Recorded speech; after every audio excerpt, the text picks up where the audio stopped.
Alors avant tout, c'est beaucoup de pratique. D'accord.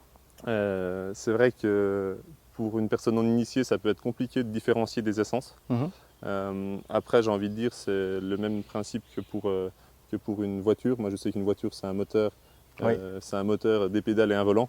Un expert saura vous dire si c'est un V6, un V8 ou ainsi de suite. En forêt, c'est la même chose. Donc, on a des critères de reconnaissance par essence. d'accord.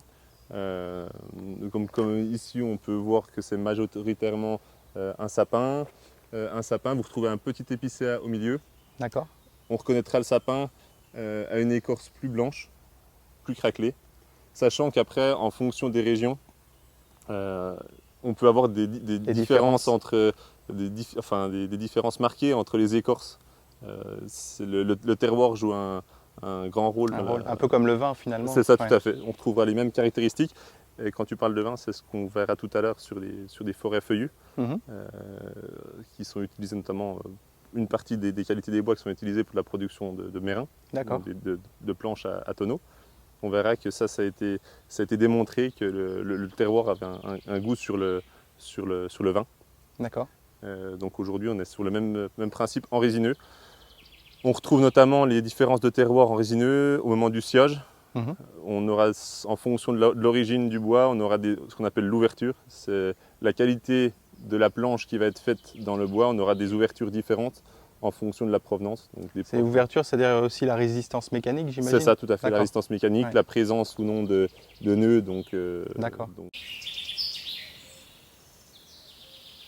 De faire l'acquisition d'une forêt, il faut savoir comment est-ce qu'elle se compose. Mhm. C'est-à-dire, il faut regarder l'aspect général de la forêt, c'est-à-dire l'accessibilité. D'accord. Donc c'est le chemin C'est qu'on a ça. là. Vous pouvez avoir les plus beaux bois du monde sur une forêt, si on ne peut pas les exploiter, ils n'ont aucune valeur. Mhm. Là, ce qu'on appelle les caractéristiques de la station, D'accord. c'est-à-dire le climat, c'est-à-dire la qualité du sol, euh, la pluviométrie. Mhm. Et dernière chose, donc les volumes de bois présents D'accord. sur la parcelle.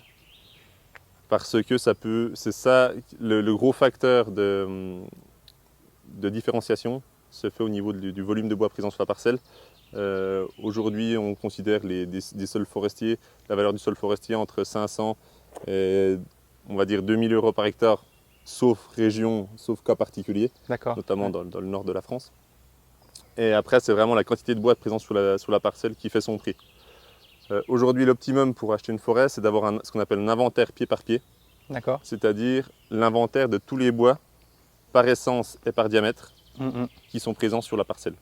D'accord. Donc en fait, il y a un technicien forestier qui va venir, qui va passer une journée, 2 journées ou plus pour pouvoir faire cet inventaire. Souvent, ça sera donc soit un technicien forestier indépendant, Mhm. soit un expert forestier, soit une coopérative forestière, qui va passer beaucoup de temps. L'inventaire pied à pied prend beaucoup de temps, parce qu'il faut se dire qu'on passe auprès de tous les bois et on les recense Ouais. un par un. Donc c'est un travail fastidieux. Il y a Euh, combien de bois à l'hectare par exemple? Ça dépendra du peuplement qu'on Oui. va avoir. On peut être sur des anciennes plantations, on connaît le nombre de plants qui ont été introduits, donc il peut y avoir entre 1500 et 10 000 plants par hectare. Ah oui, donc si on a 100 hectares comme ici, ça fait énormément de travail en fait. C'est beaucoup, beaucoup de travail D'accord. sur des forêts résineuses comme ici. Ouais. Ça représente un gros travail d'inventaire. Mais encore une fois, derrière, ça vous permet de faire une acquisition sereine D'accord. parce que vous savez ce que vous avez sur votre parcelle.